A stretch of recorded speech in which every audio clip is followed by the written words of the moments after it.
அழுகி பயங்கர ஸ்மெல் வரக்கூடிய விரணம், அந்த புழு வச்ச மாதிரி உள்ள புண்கள், அதுபோல் டயபெட்டிக்கில் வரக்கூடிய கேங்க்ரியான்ஸ், இந்த மாதிரியான கண்டிஷன்ஸ்லாம் வந்து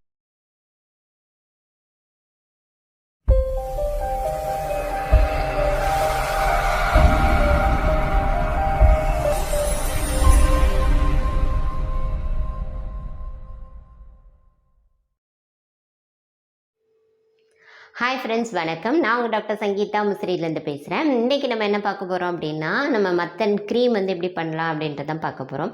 இதுவரை நம்ம சேனல் நீங்கள் சப்ஸ்கிரைப் பண்ணாமல் பார்க்குறீங்க அப்படின்னா டாக்டர் சங்கீதா சித்தாந்த சேனல் சப்ஸ்கிரைப் பண்ணுங்கள். பக்கத்தில் இருக்கக்கூடிய பெல் ஐக்கனை கிளிக் பண்ணுங்கள். அப்போ தான் நம்ம போடக்கூடிய வீடியோஸ் எல்லாம் உங்களுக்கு நோட்டிஃபிகேஷனாக கிடைக்கும். அக்கா, நம்மள்ட்ட தான் மத்தன் ஆயில் இருக்கேக்கா, எதுக்குக்கா மத்தன் க்ரீம் பண்ணுறோம்? நம்மகிட்ட மத்தன் ஆயில் இருக்குது, அதுவும் நம்மகிட்ட இருக்கிறது ஸ்பெஷல் மத்தன் ஆயில் தான். அதை எதுக்காக க்ரீமாக பண்ணுறோம் அப்படின்னா, சில கண்டிஷனில், அதாவது மத்தன் ஆயிலே வந்து பார்த்தோன்னா நாட்பட இருக்கக்கூடிய இந்த க்ரானிக் அல்சர்ஸ், அதாவது இந்த புண் ஆறாத புண்கள் விரணம்லாம் இருக்கும்ல, சில சமயங்களில் அழுகி பயங்கர ஸ்மெல் வரக்கூடிய விரணம், அந்த புழு வச்ச மாதிரி உள்ள புண்கள், அதுபோல் டயபெட்டிக்கில் வரக்கூடிய கேங்க்ரியான்ஸ், இந்த மாதிரியான கண்டிஷன்ஸ்லாம் வந்து பார்த்தோன்னா மத்தன் ஆயில் ரொம்பவே நல்லாயிருக்கும். அதுவும் நம்ம பண்ணக்கூடிய மத்தன் ஆயில் பார்த்தோன்னா அதோட ப்ரிப்பரேஷனு கொஞ்சம், அதாவது வேலை சில மூலிகை சாரெலாம் சேர்த்துருப்போம். அதாவது மத்தன் அப்படின்றது ஊமத்தை சாறு சேர்த்து பண்ணக்கூடியது. நம்ம அதில் வந்து ஊமத்தை சாறு எடுத்து பண்ணுவோம்.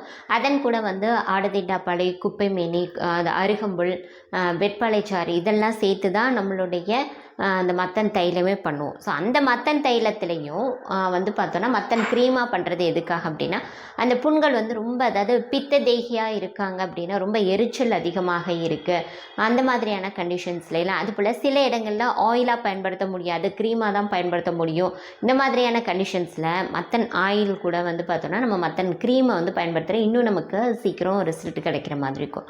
ஸோ அந்த கண்டிஷனுக்கெல்லாம் வந்து பார்த்தோன்னா நம்ம மத்தன் க்ரீமாக பயன்படுத்துவோம். அதற்கு வந்து நம்ம வந்து எப்படின்றத பண்ண போகிறோம். இப்போ நம்ம வந்து நம்மளோட மத்தன் ஆயில், ஓகேவா, நீங்கள் வெளியில் உள்ள மத்தன் ஆயில் வந்து ஒரு மாதிரி க்ரீனிஷாக இருக்கும். இதில் நம்ம மற்ற மூலிகை சாரெலாம் சேர்த்து காய்ச்சினால வந்து இந்த மாதிரி ஒரு டார்க் க்ரீனாக ஒரு மாதிரி ப்ரௌனிஷ் கலர் மாதிரி இருக்கும்னு வச்சுக்கோங்களேன். ஸோ அதில் வந்து நம்ம தேன் மெழுகு வந்து ஆட் பண்ண போகிறோம். இதை வந்து லைட்டாக நான் வந்து சூடு பண்ணியிருக்கேன். இது நம்ம மத்தன் ஆயில் ஏற்கனவே காய்ச்சி எடுத்துட்டோம். அதில் தான் நம்ம இப்போ வந்து பார்த்தோம்னா தேன் மெழுகு அப்படின்னு சொல்கிறது, அதாவது பீ வேக்ஸ் அப்படின்னு சொல்லுவோம்ல, இந்த பீ வேக்ஸ்ன்றது வந்து நம்ம தேன் எடுத்ததுக்கப்புறம் அந்த அடையிலேருந்து கிடைக்கக்கூடியது பீ வேக்ஸு. இது வந்து நல்ல ஒரு கூலண்ட்டாக இருக்கக்கூடியது, புண்களை ஆற்றக்கூடிய தன்மையும் இதுக்கு வந்து இருக்கும். ஸோ நம்ம இதை வந்து ஆட் பண்ணிக்கிறோம். இதை ஆட் பண்ணி தான் நம்ம வந்து க்ரீம் வந்து தயாரிக்க போகிறோம், ஓகேவா. அதாவது லைட்டாக வந்து பார்த்தோம், இது ஹீட் ஆகிடுச்சு. ஸோ இந்த மத்தன் தைலம் வந்து ஹீட் ஆனதுக்கப்புறம் நம்ம இந்த க்ரீம்ஸ் பேஸ்க்காக வந்து இந்த பீ வேக்ஸ் ஆட் பண்ணுறோம். இதை சின்ன சின்ன பீசஸாக வந்து கட் பண்ணி எடுத்துருக்கோம். ஸோ அந்த மாதிரி கட் பண்ணி எடுத்த இந்த பீ வேக்ஸை இது கூட ஆட் பண்ணுறோம். ஆட் பண்ணி நல்லா வந்து கரைஞ்சு வரணும். இப்போ பாருங்கள், அது போட போட அப்படியே பார்த்தோன்னா கரைய ஆரம்பிச்சிடும். உங்களுக்கு தெரியுதா? ஒரு நிமிஷம், பீ வேக்ஸ் ஆட் பண்ணிக்கிறேன்.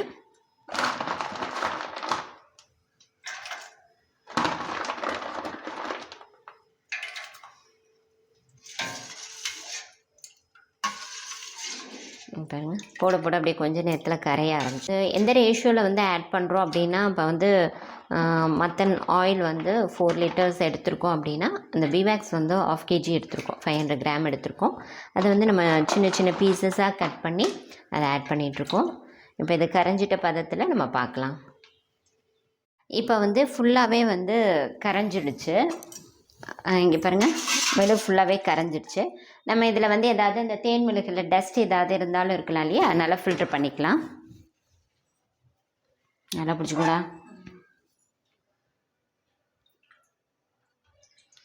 இப்போ வந்து லிக்விடாக தான் இருக்கும். ஃபுல்லாக நம்ம அந்த டெம்பரேச்சர் ஃபுல்லாக குறைஞ்சதுக்கப்புறம் தான் அது வந்து க்ரீம் பேஸ்க்கு வரும். நல்லா பிடிச்சிக்கோமா.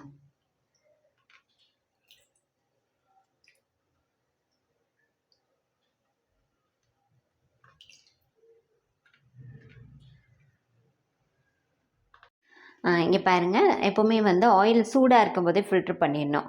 இப்போ இந்த தேன் மெழுகில் இருக்க டஸ்ட்டெல்லாம் நம்ம ஃபில்ட்ரு பண்ணிட்டோம். இப்போ பாருங்களேன், இதில் உள்ளே வந்து சூடு குறைஞ்ச உடனே உள்ளே இருக்க இதெல்லாம் வந்து அப்படியே க்ரீம் ஆக ஆரம்பிச்சிருச்சு. நீங்கள் ரொம்ப லேட்டாகி ஃபில்ட்ரு பண்ணிங்க அப்படின்னா அந்த டஸ்ட்டெல்லாம் ஒழுங்காக வந்து ஃபில்ட்ரு பண்ணுறதும் கஷ்டம், வேஸ்ட் ஆகவும் செய்யும். எப்போவுமே நம்ம உடனே வந்து ஃபில்ட்ரு பண்ணிடணும். இந்த ஃபில்ட்ரு பண்ணது எல்லாமே பார்த்தோன்னா ஒரு குறைஞ்சது ஒரு 5-6 ஹவர்ஸ்க்கு மேலே ஆகும். இந்த டெம்பரேச்சர் ஃபுல்லாக வந்து குறைஞ்சி க்ரீம் பேஸ்க்கு வர்றதுக்கு. நான் வந்ததுக்கப்புறம் உங்களுக்கு எப்படின்னு காமிக்கிறேன். இப்போ பாருங்கள், இது வந்து அதோட டெம்பரேச்சர் ஃபுல்லாக குறைஞ்சி வந்தோடனே ஒரு க்ரீம் பேஸ்க்கு கிடைக்க ஆரம்பிச்சிச்சு. இந்த மாதிரி நம்ம வந்து மத்தனை வந்து அதாவது ஊமத்தன் தைலத்துலேருந்து ஸ்பெஷல் ப்ரிப்பரேஷனாக பண்ணியிருக்கக்கூடிய இந்த களிம்பு எதுக்கெல்லாம் யூஸ் ஆகும் அப்படின்றது பார்த்தோம்னா மெயினாக வந்து வாத பித்த தேகிகளுக்கு, அதாவது வாதம் அதிகமாக, அதாவது வாயு அதிகமாக இருக்கும் உடம்புல அப்படின்னா வறட்சி இருக்கக்கூடிய கண்டிஷன்லையும், அது போல் பித்தம் அதிகமாக இருக்க சூழ்நிலை உங்களுக்கு ஒரு விதமான எரிச்சல் சூடெல்லாம் இருக்கும் இல்லையா.